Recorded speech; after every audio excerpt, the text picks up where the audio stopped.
Welcome back, Knights of Brimstone, to another video. I just came up with this revelation quite recently while I was thinking about different female characters and really trying to understand why some of the differences between why anime main characters, anime female characters specifically, usually kind of go over, let's use the wrestling term, go over with the fans. People tend to like them, people tend to really appreciate them, while for some reason, a lot of the time when it comes to Western female characters, specifically within the superhero genre, and the action movie genre in general, tend to do a really bad job when it comes down to it. They tend to not go over with the crowd for the most part. They have their fans here and there, but ultimately speaking, they tend to have this major problem with actually making sure people like them. And I was trying to figure out, why is this the case? Why is there a disconnect in the way that Japan tends to be able to make their female characters, even like some really strong, powerful female characters, how do they make these characters, again, hit with all the fans? People love them. A good example of this, in my opinion, was a comparison I made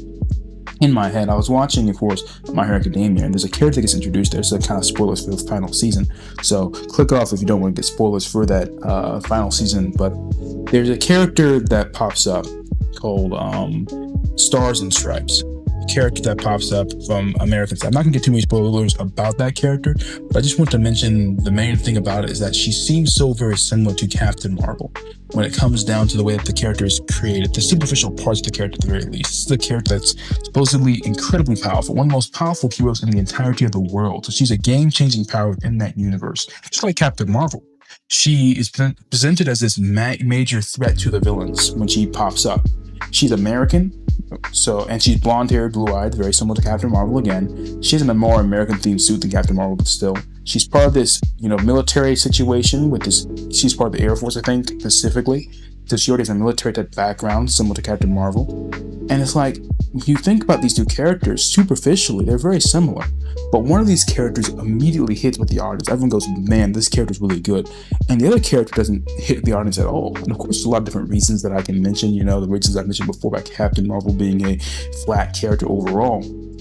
But there's, I think, a bigger reason that people aren't really talking about a lot. And I think that reason is just the way that she interacts with her fellow heroes, with her fellow servicemen. There's a camaraderie there. There's a soldier and a warrior humor amongst them, a brotherly bond, a sibling bond that she has with these characters. They make jokes, they crack jokes at each other. They seem to be friends when you really boil it down. They seem to actually care about each other. They care about each other very deeply. You see this throughout the entirety of the anime, but they actually care about each other. And she treats them with respect while simultaneously being able to crack jokes and have fun with them. She just seems like a fun person to hang around, and you understand why they like her and why you like her. And when you compare that to, Captain Marvel, but not just Captain Marvel, compare that to Supergirl, compare it to a lot of different female characters that popped up, Black Widow and Scarlet Witch excluded, but a lot of the Marvel female characters that popping up recently, whether it be the Dora Milaje, whether it be different characters like, Peggy Carter's Captain America did this to a certain extent. You see this with Riri Williams, the Ironheart character, so on and so forth. You see there's a different feeling. There's this feeling of, and I think it's the course, and I hate to put it like this, but it is a, part of the, way that our culture works, unfortunately, part of the recent culture world thing. I won't mention the exact term, but I think all of you know what term I'm trying to think of here. There's this antagonism towards her fellow soldiers, towards her fellow men, essentially, and it's really just evident in the way that she acts towards them. She acts like she has a chip on her shoulder, that she has an axe to grind with them, and you can just feel it everywhere they do. And of course, even the relationship they have to each other is antagonistic. In Captain Marvel, you see that she, throughout her entire history trying to be a pilot, she was just opposed by these men on every single turn. They just, completely wouldn't accept her in any way, shape, or form. And because of that, again, she has this chip on her shoulder. She looks at them as a obstacle in a way. She's defiant with them. They're not her fellow teammates. It's not someone that she wants to, interact with. It's not someone she wants to even be with as far as they're supposed to be on the same team, ultimately speaking. But instead of doing that, she's joining the Air Force, doing everything that she's doing simply to stand in defiance to them. It's an act of rebellion, essentially.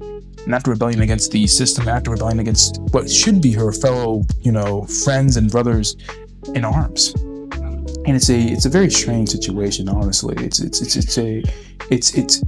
really completely fills the entirety of the character. And most of these characters, they have this, again, this antagonistic feeling towards what should be their fellow soldiers in battle. You know what I mean? Their fellow brothers in arms. The way that Captain America and Thor greet each other, they're friends. They're supposed to be friends overall, despite everything. They're supposed to be friends. And you just don't see that from Captain Marvel and most Western female characters in general. Now, of course, I would say this does influence some of the male characters as well, but it's most of the female characters. For some reason, they just do not have any camaraderie. That's the word I was looking for: camaraderie with their with their other counterparts. They have camaraderie with their female counterparts, but they don't have it within the male characters. Captain Marvel, when she interacted with the Avengers, didn't have camaraderie with anyone. Literally no one. She had a brief scene with Thor that could hint at something, but that was it. Besides that, she just didn't treat them as people who were even slightly friends. She tolerated them rather than them being people that she actually enjoys hanging out with. And I think that's a huge issue with a lot of these female characters. I think that a lot of them can actually start to, get that chip off their shoulder, can stop being written with that chip on the shoulder, to be more specific, actually. Stop being written with that chip on the shoulder to start actually interacting, to have to be part of the team. I think that's a much better idea. Look at other female characters in the past, like Katara and Toph, which I mentioned those because, of course, we're doing, Avatar live action came out, and I've been, looking at that show, and, obviously it's a destruction, but that's a video for another time.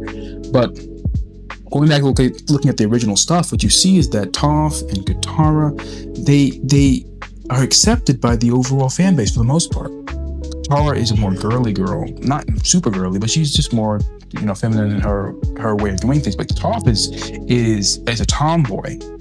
She is someone who is rough and tumble, and she's one of the guys in a lot of ways. And people accepted that. They loved that. And it's like Captain Marvel should be able to embody that to a certain extent. I will say this last thing. I remember watching Earth's Mightiest Heroes, the Avengers Earth's Mightiest Heroes show, and you saw the way she interacted with the Avengers there, and that was basically perfect. She was Army, she's from the Army. She has that hard edge to her, like I mentioned in the other video about her, but she still had this element of, I'm willing to come in here, I'm willing to fight, I'm willing to prove myself to you, but we're going to be friends at the end of this. And that's the way they treated her. She was a rookie on the team. And they had their initiation ritual, so to speak, but they still respected her as a human, not just as a human being, as an Avenger, as a hero. And they respected the way that she fought, respected the way that she did things for the most part. And she, in turn, respected them. They seemed like they could actually be friends. And if that version of Captain Marvel popped up, or that version of Carol Danvers popped up in the MCU, I think people would be much more accepting of the character overall. After all, they were accepting a Scarlet Witch, they were accepting a Black Widow.